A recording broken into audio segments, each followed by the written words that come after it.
माँ गलती से संगीत की शूटिंग के दौरान वहां पहुंच गई, लेकिन इस घटना ने उसके छोटे बेटे को गहराई से प्रेरित कर दिया।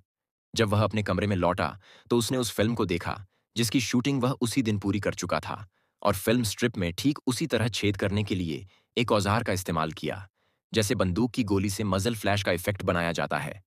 यह देखकर उसके सहपाठी पूरी तरह हैरान रह गए, और उन्हें यकीन ही नहीं हो रहा था कि इस तरह से भी फिल्में बनाई जा सकती हैं। इसके बाद अपनी फिल्म को और बेहतर बनाने के लिए लड़के ने लगातार स्पेशल इफेक्ट्स का अध्ययन करना शुरू किया। उसने एक लकड़ी का बोर्ड रखा, उसमें 2 गड्ढे बनाए और उसे धूल से ढक दिया, जिससे उस पर कदम रखते ही विस्फोट जैसा प्रभाव पैदा हो गया।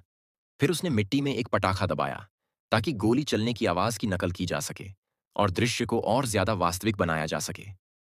लड़के ने खून के पैक भी बनाए, और आखिरी 2 सैनिकों के गिरते ही शूट सफलतापूर्वक पूरा हो गया।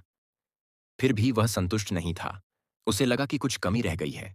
इसलिए उसने एक सैनिक के लिए एक सोलो सीन जोड़ा, जहां दर्शक एक ऐसे कमांडर की भूमिका में होते हैं जिसने गलत फैसला लिया और जिसकी वजह से सैनिक उसकी बात मानते हुए मारे गए, जबकि उन्हें बचाया जा सकता था।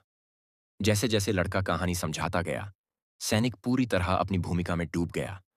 वह खाई से बाहर निकला और लाशों से भरे युद्ध क्षेत्र में चलता हुआ आगे बढ़ा। लड़का यह सब देख रहा था, और तभी उसे एहसास हुआ कि फिल्म सिर्फ एक्शन और स्पेशल इफेक्ट्स तक सीमित नहीं होती, बल्कि एक साधारण सा एकल शॉट भी पूरी फिल्म को ऊंचाई दे सकता है। अब वह सैनिक आंसुओं में था, मानो उसी पल वह एक शोकाकुल कमांडर बन गया हो। कट कहे जाने के बाद भी जब सब लोग उठ गए, वह वहीं खड़ा रहा, दुख में डूबा हुआ। बाद में स्कूल में फिल्म का प्रीमियर हुआ, और इसके यथार्थवादी प्रभावों ने दर्शकों पर गहरी छाप छोड़ी, खासकर अंतिम लंबे दृश्य में जहां सैनिक अकेले लाशों से भरे युद्ध क्षेत्र में चलता हुआ दिखाई देता है। आखिरकार हर किसी की आंखें नम थीं, और अंत में उस लड़के की फिल्म ने सभी के दिलों को छू लिया।